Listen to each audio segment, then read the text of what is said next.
As we discussed before, market volatility. At this moment, on this year, 2021, obviously 2020, we can make money with anything. Everything was moving. Down or up, was actually down first and then up again. Everything, crypto, stocks, indices, gold, oil, everything was moving a lot. Then you can make big money there.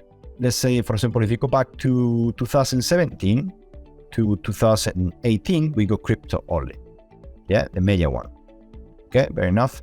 Now, but then we got big movements as well. It was actually decent amount of money make it on oil as well.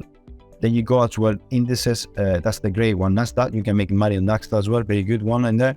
If you see, depends of the year, you may actually have more opportunities in one market than other markets. Yeah, talk about big movements or big structures. Yeah, doesn't mean that you don't have entries everywhere at any time, because it will always if you see there is always volatility, there is always an opportunity. One of them will have more than others, more opportunities will come. You don't need to expect it to have, let's say, 100 trades on crypto and 100 trades in Forex. In this case, it will not happen the same thing. If you see, there will happen less occasions on the big time frames on the markets that actually doesn't move that much.